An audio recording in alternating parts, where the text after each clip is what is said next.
eat these irritating foods, you may get an ulcer, and in time, if not treated, that ulcer can become cancerous. What is the cause? Is the cause the cancer? No, the cancer is the result of what we call innovating habits, habits that irritate the system. And we need to look at that. So his recommendation are simply a fast, rest in bed, and removal of all what we call innovating habits, both physical and mental, and health can be restored. Now, the light of health is energy. And if you look at the word energy, energy, E, energy, or yes, E for energy, the energy that moves. Health is a vibrant state of high energy. And usually when we are in health, we don't feel pain. We don't have blemishes. We don't have inhibitions. We are able to function. We are able to do work.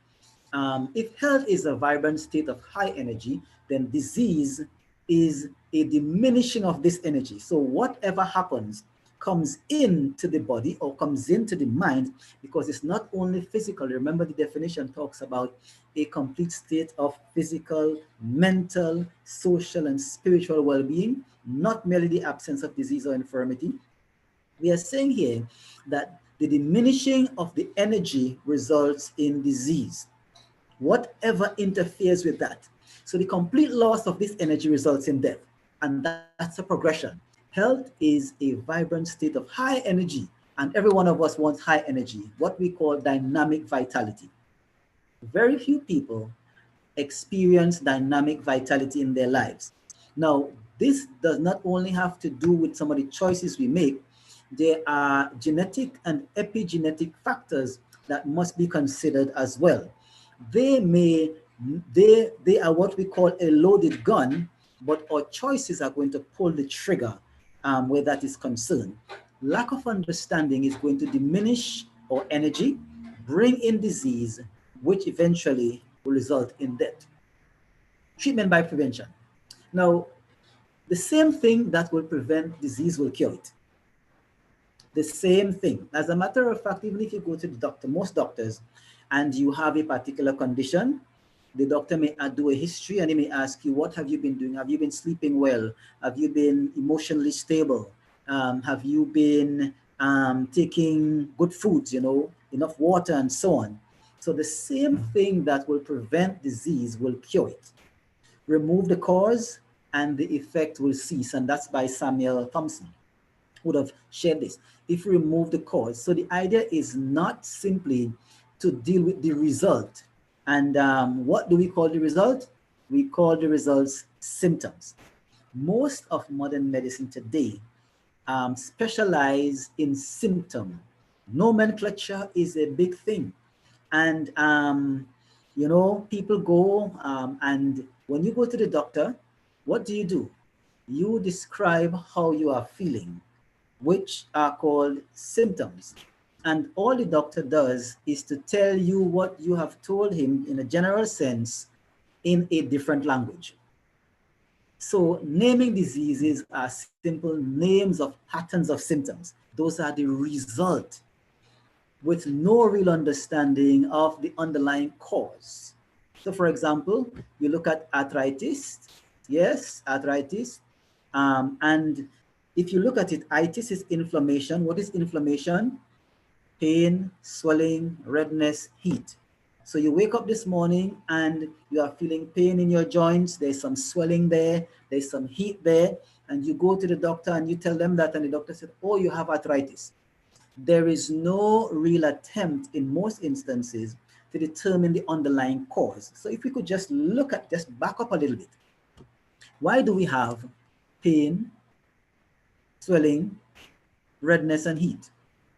This is the question we must ask. So for example, most of us with our modernized lifestyle and Western diet, we have been consuming a lot of refined foods, excess carbohydrates. We are happy we don't walk that much. We have 2 or 3 vehicles. We don't exercise. Thomas Edison gave us a legacy in the 1800s, the light bulb, and we are going to turn it on. And when we are supposed to be resting, we are working even more. we are more affluent, we have more money, we can compete in the economy, but there is a cost. We have more sickness than ever before. Have you ever noticed in most economies, are they building, are they shrinking the amount of hospital beds, or are they building larger hospitals? Are they creating more expensive diagnostic equipment, or are they lessening on that? Well, to me, if they are making more beds, bigger hospitals, more facilities, it is telling me that they are expecting more sick people. And that is only natural based on how we operate in the economy. It is up to each of us to educate ourselves. Let me say that again. Every single one of us, we have a responsibility to become educated in how to take care of this body. And let me tell you why. We spend time learning about cars. We spend time learning about plants. We spend time building our homes, but we don't spend time taking care of this wonderful body, this home that we live in right now. We don't spend time to understand how to take care of it so we could enjoy the car, we could enjoy the home, we could enjoy the resources that we have. And to me, that is not very logical. If we take care of this, then we are going to enjoy much better those things that are the result of having those things. So if you have a lot of refined foods, a lot of animal products, one sulfur-containing amino acid is methionine. Methionine is going to increase pH by forming sulfuric acid and to balance the pH in the body is going to need something. It's going to take your calcium from your bones. If you remember your chemistry class, the electrochemical series, potassium, sodium, calcium, magnesium, and all these things, they are going to be leached from your bones to neutralize the excess acid. And if they are leached from your bones, that is going to create an inflammatory situation in your joints. What is the problem? Is it the pain? No, the pain is your friend. The pain is actually speaking to you to do something about it. So what is happening in modern education? People are kept ignorant of everything of importance in medicine by its being kept in a dead language. So most people, we don't do Latin in school anymore. So when those who understand the language speak the language, we have no clue what they are talking about. But maybe if we understood what they were talking about, we can make better intervention. In the world today, we hear a lot about what we call strategic planning. Strategic planning, and most times it doesn't work. Why? Because people are not practicing strategic thinking. You see, you're only going to do what is in your mind. It first has to be there, accepted. As a matter of fact, we would not act generally outside of our belief. We may not think we believe that, but actually most times what we do is what we believe. Is there another way to look at it? Well, let's see, in Ministry of Healing 127, disease, and you may know this definition, is an effort of nature to free the system of conditions that result from a violation of the laws of health. Remember, we talk about the universe being covered by law, and the universe being made up of solid, liquid, and gas, and all solid, liquid, and gases are governed by law. We are made up of solid, liquids, and gases. So we are also governed by what we call physical law. But that's not the only law that governs us. There are what we call mental laws. So the physical laws, they govern our being, how we have to take care of this body. And we know about what we call the New Start set of laws, what we call those 8 doctors. But there are what we call mental laws as well. These are laws that govern our mind, because a lot of times we are sick because of our minds. We have believed what we call lies. Let me give you one. Just Friday, a lady came to my office and she was saying the doctor told her that she has diabetes and that she will have to live with it. And I said, that's not true. She said, oh, you mean that's true? I have diabetes. I said, that part is true. But the part that you have to live with it for the rest of your life is false. Because she believed that, she's going to base her choices on it. So she's going to always take the medication. She's going to always be worried if her blood sugar goes up. she's always going to be in a state of anxiety, because when you take blood sugar lowering medication, most of them work by inhibiting natural physiological processes, inhibiting your body's ability to store glycogen. And thus, the same mechanism for glycogen storage and liver function also is important in the production of CoQ10, which is your heart protecting enzyme. Now, if your liver is not working properly, you cannot detox all these poisonous chemicals that you are taking in, and even the natural, what we call metabolic processes that produce waste, they can't be eliminated from the body. Then the brain doesn't get enough nutrients, enough oxygen, it can't function properly. Then we cannot see clearly to make the best decision. We cannot have discernment. So don't complain with symptoms, because symptoms are our friend. What they call disease are really the body talking to you and I, telling us it is not comfortable with something we are doing, whether it is an acute situation or a chronic situation. And we will come to that in a little bit.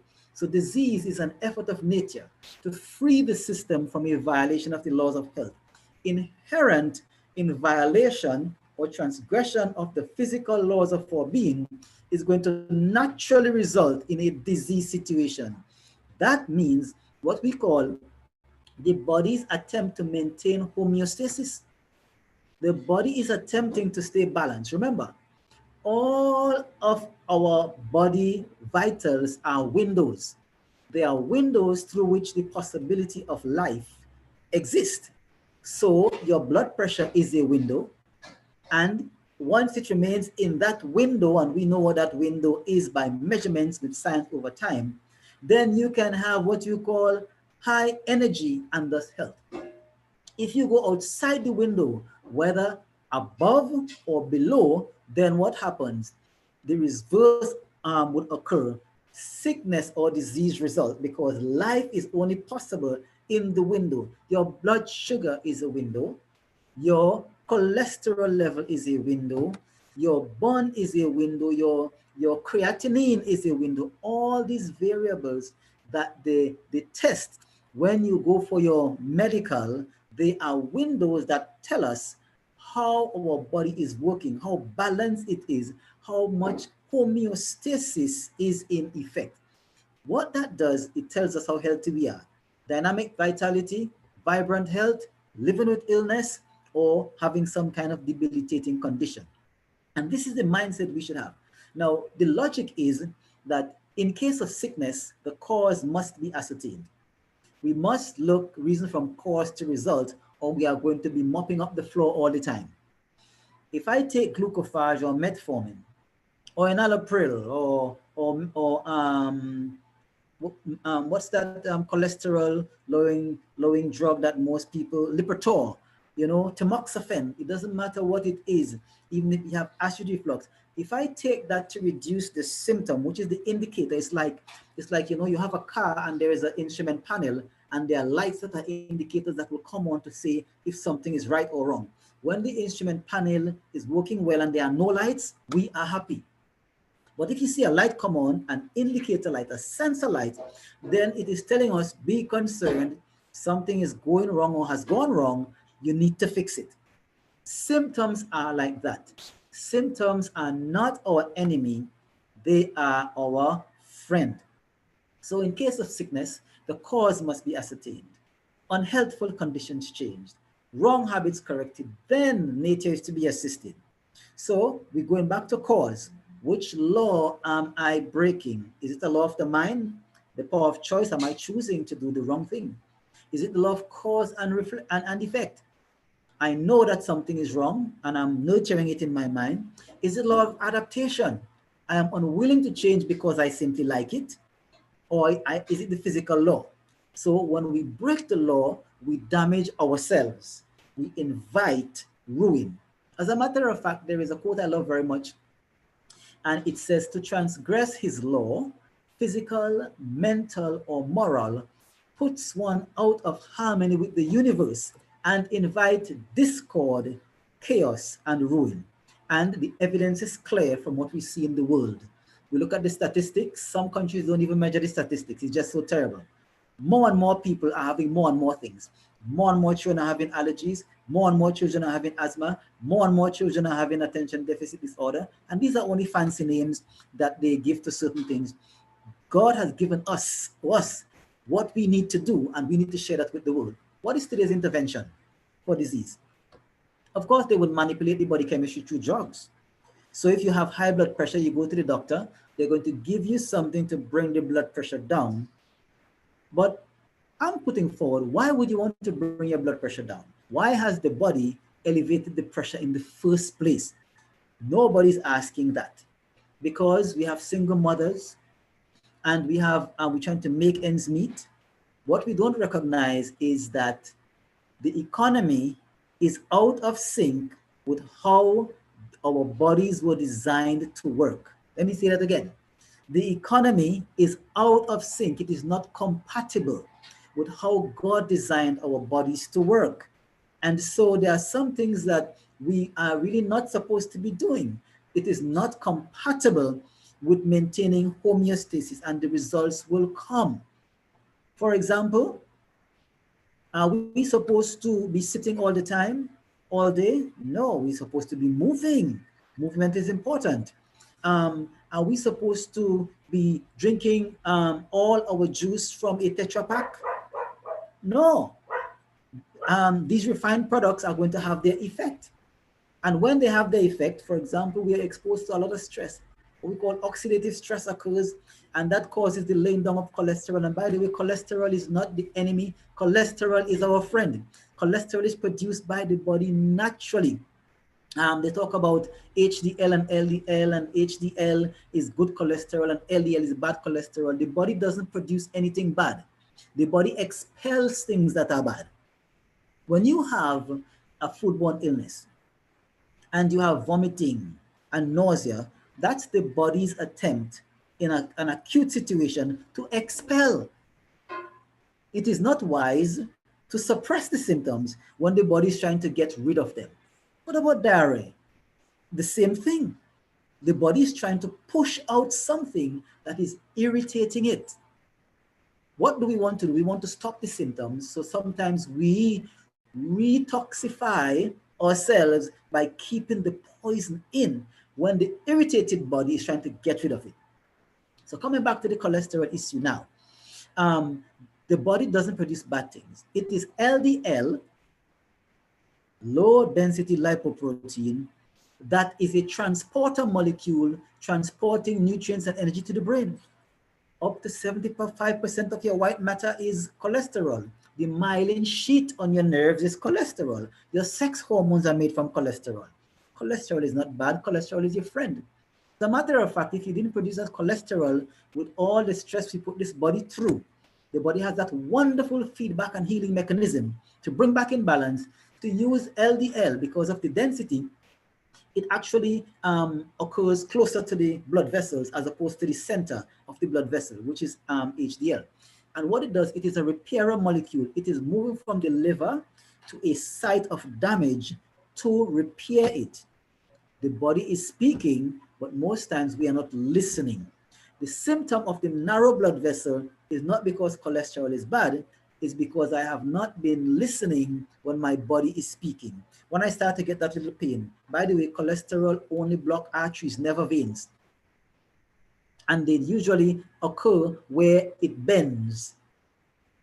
What I'm saying is that we need to look again as to how we perceive things. And when we get information, we must check it out. The body would not produce something that is detrimental to us unless it's trying to expel something. So in the liver function, yes, you have the detox pathway and you have conjugation and all these things because the body is trying to put it in a form to excrete it either through your sweat. If you cough, the body is trying to get rid of something. What do? We take something to suppress the cough.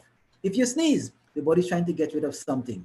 If you have a fever, the body is trying to say something. It is trying to say, okay, there is some sequestering, something in that area that I need. The immune system is functioning. But what we want to do is to eliminate our indicators. because we don't like symptoms. So what does modern medicine do? Manipulate the chemistry through drugs. When you manipulate body chemistry, you affect homeostasis and you don't get rid of the cause. You are going to not experience symptoms, but the condition is going to be becoming worse and worse. That is why diabetics never get better. Hypertensives never get better once you are using this approach. Or they manipulate the structure through surgery. They can't figure it out, cut it out. Now, you need all your parts. All right? So names, the student would certainly think from his teaching, and that's where it comes from, because whatever is taught in the classroom is usually believed and lived. We believe that those who teach us know best without stopping to evaluate evidence. The highest power that God has given to us is the power of reason. To reason mean to examine and evaluate evidence, to think, to meditate, and to come to a conclusion. So evaluation of evidence is very important. But most people think because the adult or the teacher or the professor, whoever says it, then that is how it is. And it may be so, but it doesn't mean that we should not think it through. Right. So from his teaching, that getting a name for a disease was the first and principal objective in medical practice. Why? Because men pride themselves on their skill of naming diseases, calling it diagnosis. So we diagnose, okay, a person has been diagnosed with high blood pressure. Now, what does that say? What does that say about the person's life? Did we do any background checks as to how the person is living? Why they ended up with high blood pressure? What are the epigenetic factors? What are the genetic factors? How does the person live? Are they irritable and fretful, high stress, not getting enough sleep? What is their situation like? Because to say I have a diagnosis, after a diagnosis, what do? Give a prognosis. Yeah? So I'm saying that it's important for us to look at the issue in a much deeper way.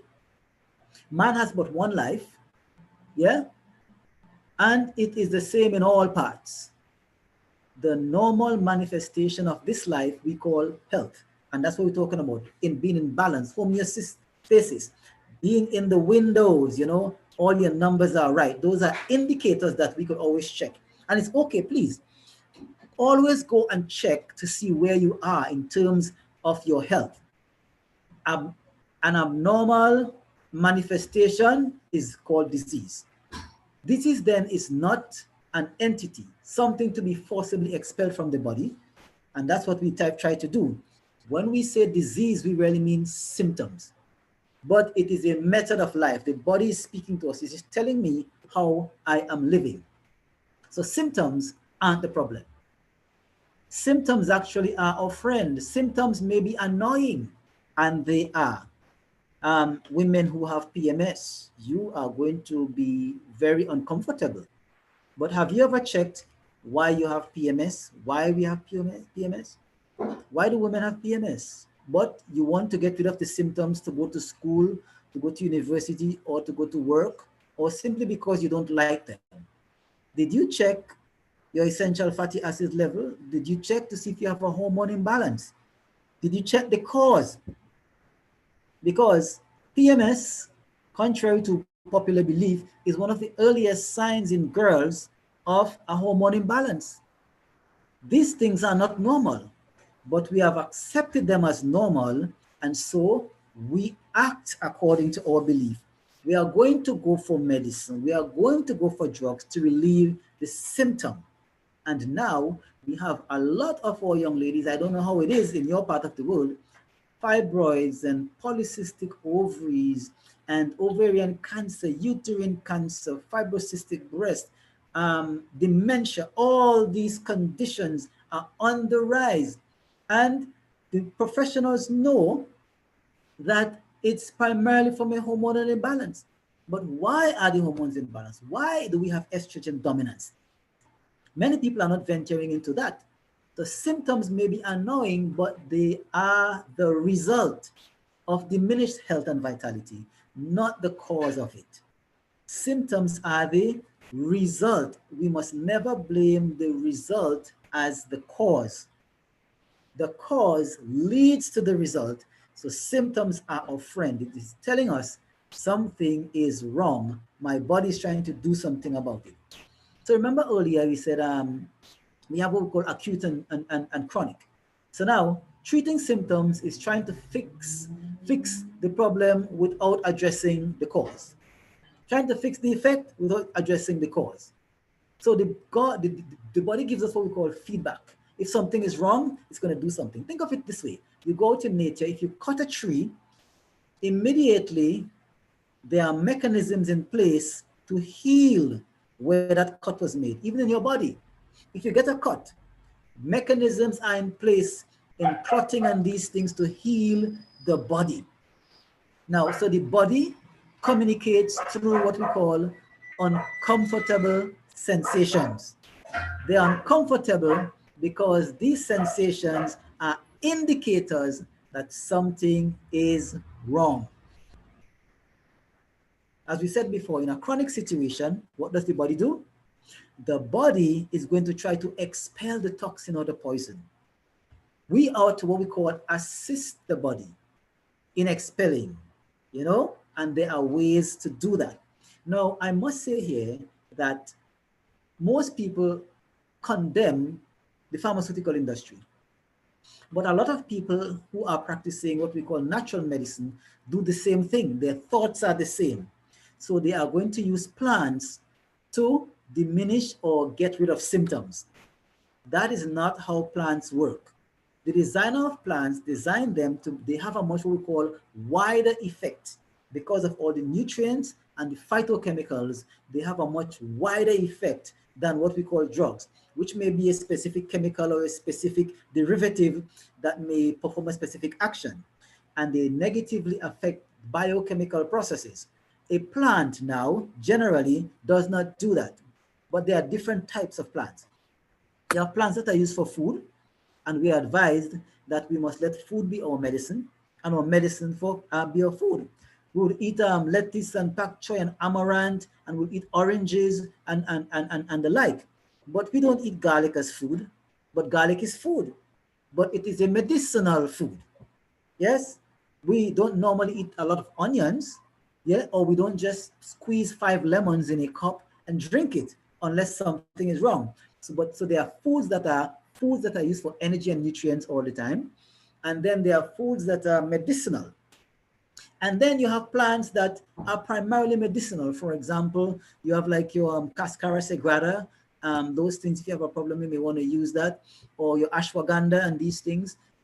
They are medicinal, and then you have some of them are actually as strong as drugs, that can actually harm you if you don't know how to use them, or if a professional does not administer them, like your pork root and these things. These things can destroy. All right, so the body communicates through uncomfortable sensations such as hunger. These are just simple ones. When you are hungry, what do you need? Nutrients. So people may say food, but not all food have nutrients. So the body hunger, for example, a lot of people have these cravings. They say, I'm craving sugar. Do you know that a sugar craving is usually an indication that your body is mineral deficient? The body knows the only way to get these minerals is to eat. But what do people do? They eat things that are not food, or what they call junk food. Well, really and truly, it's either food or it's junk. It's not junk food. Because what is junk cannot be food because it doesn't really benefit the body. So hunger means I need nutrients. So in my mind must be, how can I get these nutrients? It must be from the best foods. Yes. If I'm thirsty, what do I need? I don't need a soda, Soda with all that carbonate affects my body's capacity to absorb B vitamins. If I can't absorb my B vitamins, then how can the liver do its detox work? But more than that, the brain needs B vitamins for me to think clearly. Yes. What about fatigue? If I am fatigued, maybe I need some rest. It is not to drink some coffee and continue with my work. Yeah? Yeah? So what I'm saying is symptoms are our friend, not our enemy. They may be acute or they may be chronic. Whenever there are what we call chronic acute symptoms, it means that the body needs something or the body is trying to get rid of something or it's irritated by something. So it is giving me some kind of response, whether I want to vomit or I want to cough or I want to have diarrhea. The body is actually saying something to me. And then you have what we call chronic symptoms. Chronic symptoms are what we call the body's response to coping with so much of the situation. Maybe you have yeast, the body is trying to cope. So it's giving a symptom. You may have what we call high blood sugar. Why is the blood sugar high? If glucose is the fuel of the body, and many people, young and old, are struggling with diabetes and high blood pressure, heart disease, these chronic illnesses called lifestyle disease are destroying our people. And many people seem not to know what to do. And the doctors are saying it's a lifestyle disease. Well, if it's a lifestyle disease, why not help more people to have a life change? This is the solution. Why are these things so? Why is it if the body is the fuel of the body is glucose? Why is this glucose accumulating in the blood and creating a problem? We should go back now and see how does the body work. We don't want high amounts of glucose in the blood. It is of no benefit. We want to have glucose in the cell where it can be used to produce energy. So the designer of this body created a wonderful mechanism. To have dynamic vitality, we must understand what we call the inner working of the cell. Now, the cell is composed of outside what we call a phospholipid membrane. So it enables certain things to enter and certain things it keeps out. And so it's what we call, it's a semi-permeable membrane there that it can determine what goes in and what goes out. Now there's a lot of chemistry, I won't go into all the details. Inside the cell, there's something called the mitochondria, called the powerhouse, where energy is produced. Energy to think, energy to read, energy to see, to blink your eyelid, to make choices, to cook, to walk, energy. So now this energy is produced in the mitochondria and the body needs glucose for that process. When it enters the mitochondria, the sugar, it enters what we call in a 20-step pathway that produces 2 units of energy. And then after that energy is produced, there's what we call a chemical form of glucose called pyruvate that enters what we call an 8-step pathway that involves the addition of oxygen that produces 36 molecules of energy. Do we not understand now why people are sometimes tired? Because if the glucose doesn't get into the cell, that process cannot happen. And it is in that process that we get energy to do work. So now, as we eat good stuff and the body break down our nutrients into glucose, God designed insulin to take that glucose now, and that glucose is going to be taken into the cell because there's a little door that has a little nice space for insulin to go and open it. Now, as insulin is taking the glucose into the cell, other nutrients jump on the back of calcium and go into the cell as well, so they are well fed. So they can do the work. We can have energy to rebuild and to grow and to cleanse, because in the body there are 3 things that should happen for what we call dynamic living, healthy lifestyle. You must have what we call activation of cell. A is for activate, it's called the ABC. The cells must be activated, and for the cells to be activated, they need the right kind of nutrients. Then you have in the cell the DNA. If the DNA is not able to reproduce good cells, then we are going to have bad cells and then bad tissues and so on and so on. Then we must build tissue because cells make up tissue. If we have bad cells, then we build bad tissue. After we have activate, we have build, then we want to cleanse, because whenever the cells do work, when we work, when our tissues do work, waste is produced because energy is expended, and that waste must be eliminated from the body in a process called cleansing. When all of these processes are working well, we experience what we call health, dynamic health. It is when there is an interruption in that process for some reason that throws the body out of balance, too much of something, not enough of something, then we experience what we call disease or symptoms. But they are the body telling us that something is wrong. They are not the problem, right? So if we go back again to what we call the chronic situation, the body is trying to cope. In diabetes, the body is trying to cope with the fact that we are eating too much refined carbohydrates. The body can't handle the load. It puts a strain on the pancreas. It puts a strain on the cells. The cells either withdraw their ports so that nutrients can get in, or sometimes they become insensitive to the insulin, and or there is fat blocking up the doors so the nutrients can't get in. It remains in the blood. The body's made so wonderful that it's trying to get rid of it, but it's going to damage organs in the body. And when we take medication, we take insulin, the insulin is so powerful that it's going to break down the door to get the nutrients in, just to force them in. And in doing that, we are going to have damage to our blood vessels in our extremities. And so we find that people have what we call side effects. That's what they call them, side effects. And these things need not be. People may be tired, instead of resting, they take coffee. Coffee is going to block your adenosine receptors. And it doesn't necessarily give you more energy, but it does what? Takes away the adenosine, which is going to put you to rest. So you are going to not feel tired. And that's the mechanism, because it is blocking a metabolic pathway. So, coffee does that, chocolate does that, and other stimulants, they do that. But what will happen now is that every few days, every time, as you continue to take your coffee, you're going to need more coffee to get the same result, because now you are blocking up all those receptors from the adenosine doing its normal work. And these are how we damage the body, by not reasoning from what we call cause to effect, you know?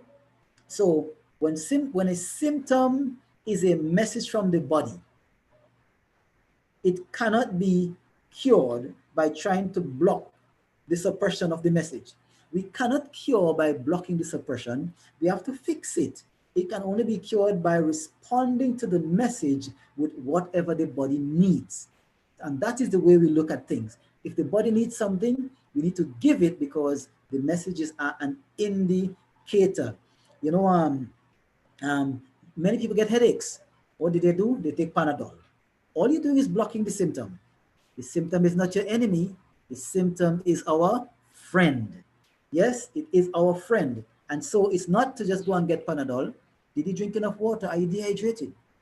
The majority of people in the world are dehydrated. Brain fog. Do you have a wheat allergy? Are you dehydrated? Yes. And so we have many things that we can look at. Always go back to what we call the cause. The body is trying to communicate with us that something is wrong, but we need to learn how to listen to the body. What is the body saying to me? What is the body saying that I need to actually listen to? Painkillers, lots of them on the market. They call them here OTC, over the counter. They have made them so much, but all they are doing is blocking the pain receptors. Many people have migraines. You take the pill, what happened? You don't feel the pain, but the cause is still there. And tomorrow, the headache is what? Is back, it never went. All we did was block the pain receptors. That's all we do, block the signals. And in blocking the signals, we think there is no problem. You know, they call high blood pressure the silent killer, and I wonder why. They say it's a silent killer, but most people would know that they have high blood pressure, but they don't pay attention to the symptoms. What is causing the blood, the heart, to have to pump the blood under so much pressure? It is because something is obstructing somewhere to prevent nutrients and oxygen from getting to the finest areas, all to our extremities that is supposed to. Sometimes we have congestion of the vagus nerve because of poor eating habits. Sometimes it's all the stress and the poor lifestyle, the refined lifestyle that we are practicing. And so the body is responding. When last have we slowed down and taken care of ourselves to listen to our body? So now it says symptoms are actually the body's healing processes. You know, the body's trying to heal, because remember that definition we used, that it's the what? Nature's way of getting rid of the conditions that result from a violation of the laws of health. So many symptoms are generated by the body in an effort to heal itself. If that did not happen, if we did not try to heal the body did not try to heal itself, then we will continue with the symptoms. And eventually we will die. Remember we said, when energy is working well, we have health. Diminished energy, we have disease. And when we have no energy, then death occurs. Death occurs because we're not taking care of that. So symptoms are part of our protective immune system response. So if the body's trying to flush the sinuses by all that mucus coming out, we should facilitate that and not try to suppress them. What about coughing? As we said before, the body's trying to free up the mucus in the lungs. Let's facilitate it, you know. In other words, there are methods to do that, and we'll talk about those things the next time that we talk together. In chronic illness, we must see how have we affected our metabolic processes. Are we using a lot of refined foods? Or are we giving the body the energy it needs to be able to do its work? So the body could be able to cope with all the stresses in this fast-paced world. Now, looking at symptoms as good is a good way to look at it, because it means that we are going to be paying attention to indicators and doing something about what is happening in our bodies. And this is how we really ought to think, not simply by trying to get rid of the symptoms. The cold is really the cure. It is the body's attempt to heal itself. It is the body's attempt to speak to us. It is the body's attempt to turn off the tap and not keep mopping up the floor. What we need to do is to cooperate with the body. Cooperate with the body so that we will actually benefit from the systems that have been designed. So what are diseases? What are diseases in terms of the way we have been taught? Diseases are the names for collection of what we call symptoms. As we said, arthritis, ankylosis, diabetes, hypertension, leukemia, whatever it is, carcinoma, sarcoma. As a matter of fact, they give some fancy names, you know, and some of them were not even given by the medical profession. We have today children who are hyperactive. We say they have attention deficit disorder. When you have heartburn, they say you have gastroenteric reflux disease, GERD. Yes, you know, bipolar and all these things. And all of these are looked at in terms of their symptoms, and medication is given to curb the symptoms, but the problems are not there. We are not having less sick people, we are having more sick people. Because once you affect a metabolic process, there is no telling what the result will be. And so every generation is being born what we call weaker in mental and moral power because of all the negative things and the abuses that we are exposing our bodies to, because we haven't learned how to listen. It says now, so these symptoms are either what we call messages or coping mechanisms. Remember we said in acute situations, there are messages. Something would have irritated the body, or something would have, you know, done something to the body.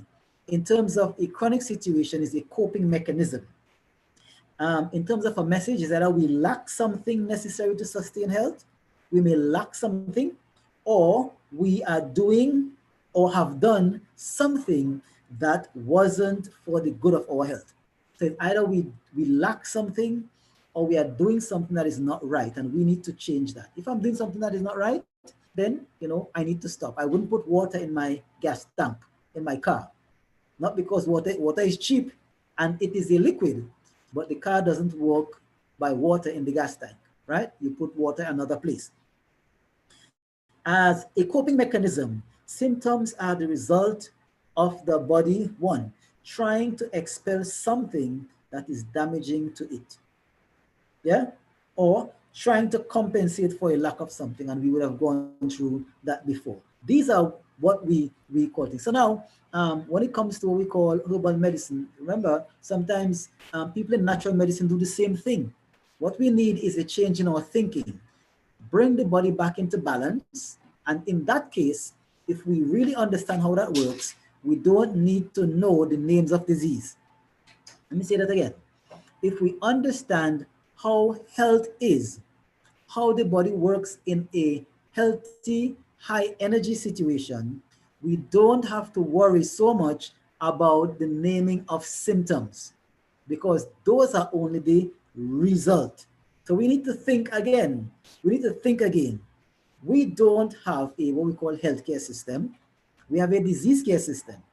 For in healthcare, we are going to think different. If we had a healthcare system in our world today, then you will have incentives for having supplements. To take care of your health, you will have incentives, tax breaks. The insurance will cover you for your gym membership.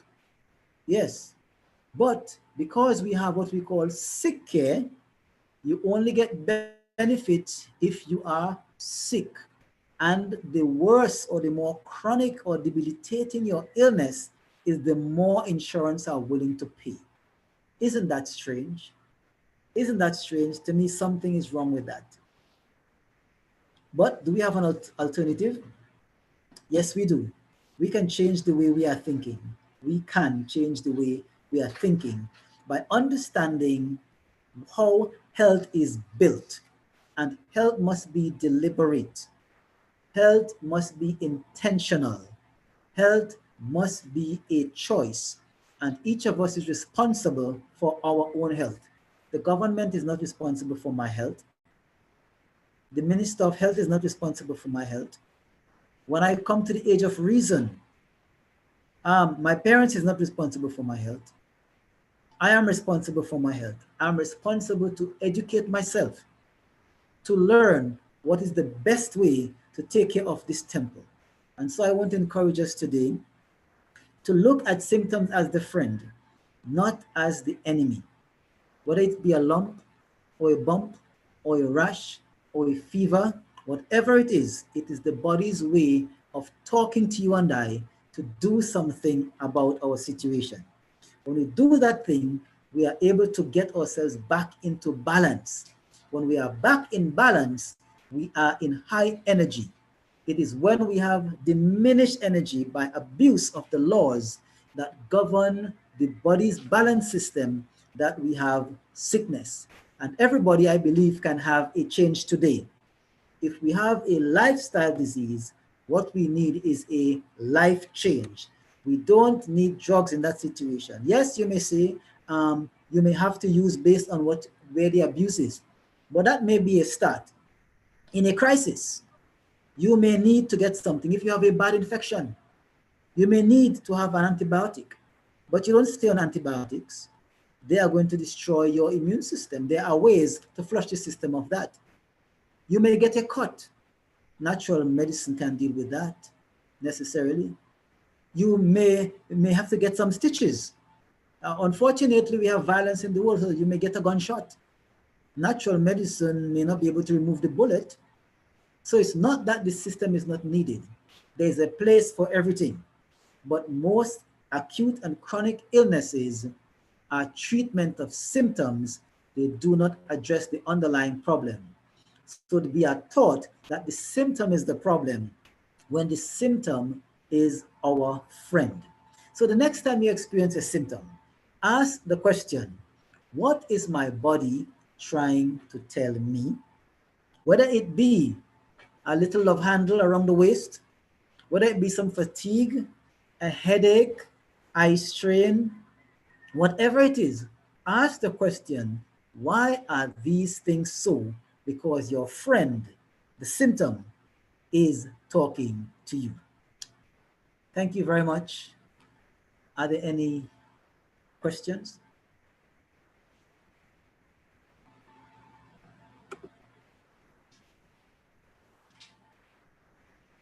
Thank you very much, Bob, for such a wonderful, beautiful session.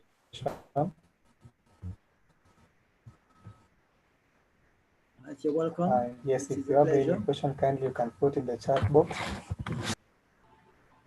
Any person with a question? I think if there are no questions because of time, maybe some may have left. Right. So at the next session, which should be on Wednesday, we'll look at some of the natural things that folks can. Yeah. At the next session, we'll look at some of the things that people can actually do in terms of some of the chronic illnesses that people experience. So we'll be able to share not just from a symptomatic perspective, but looking back from what the cause may be and do the intervention from cause to result. So thank you again for the opportunity to share. Thank you very much. May God bless you. God reward you richly. Let's meet on Wednesday for the session. For those maybe will want to follow it up, this session that we've had, and get on YouTube or the YouTube channel. Tomorrow we'll also be having a session by Pastor Lowell Agrees on music, the audio innovation. Let us come and know even how music affects our health, and how do we choose music that will build our health. God bless you very much. May God keep you. We'll pray to finish. Our dear Heavenly Father, thank you for your love. Thank you for your Lord. May you enable us to reason from cause to effect, even in our health. Your will be done and forevermore. In Jesus' name we pray and believe. Amen.